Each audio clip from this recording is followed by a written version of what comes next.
And the word of Samuel came to all Israel, and it was done in those days. Philistines came together into battle, for Israel went out against the Philistines into battle, and set tents beside the store of the help, or Ebenezer, and the Philistines came into Aphek,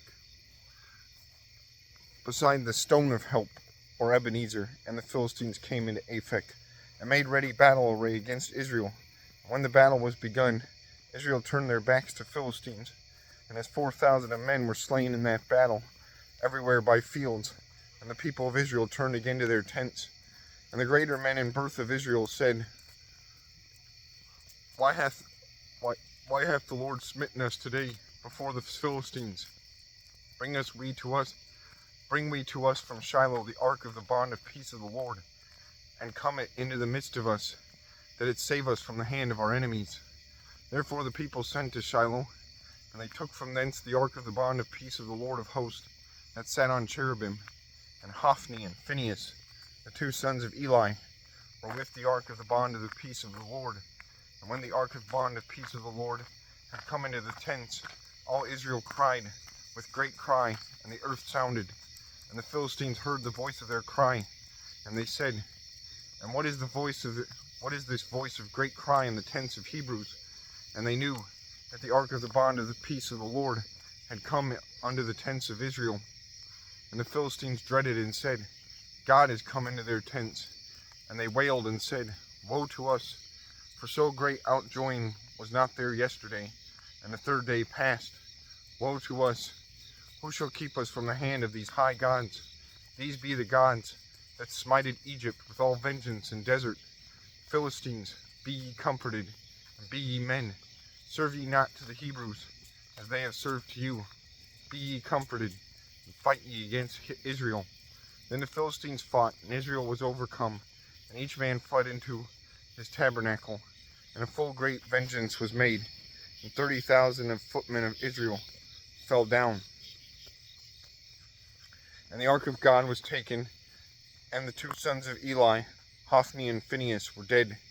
And a man of Benjamin ran from the battle array, and came into Shiloh in that day, with his cloth rent, with his head besprinkled with dust. And when he was come, Eli sat upon a seat, and beheld against the way, for his heart was dreading for the ark of the Lord. And after that man had entered, he told what happened to the men of the city, and all the city yelled. And Eli heard the sound of the cry, and he said, What is the sound of this noise? And the man hasted, and came, and told to Eli. And Eli was of 80 years, and his eyes dimmed or darkened, and he might not see. And the man said to Eli, I am he that came from the battle, and I am he that fled today from the battle array. To whom Eli said, My son, what is there done? And he that told answered and said, Israel hath fled before the Philistines, and a great failing is made in the people of Israel. Furthermore, and thy two sons, Hophni and Phinehas, be dead, and the ark of God is taken. And when he named the ark of God, Eli fell from the seat backward beside the door, and was dead, for his neck was broken. For he was an old man, and of great age, and he deemed Israel 40 years. And his daughter-in-law, Phinehas' wife, was with child, and nigh the childbearing. And when the message was heard, or when she heard by the messenger, that the ark of God was taken, and that her father-in-law was dead, and her husband, she bowed herself down, and childed, for sudden sorrows fell into her. And in that moment of her death, women that stood about her said to her, Dread thou not, for thou hast childed a son. And she answered not to them, neither she took heed. And she called the child Ichabod, that is, without glory, and said, The glory of the Lord is translated from Israel. For the ark of God is taken, and for her father-in-law, and for her husband. She said, The glory of God is translated, or is taken from Israel, for the ark of God is taken.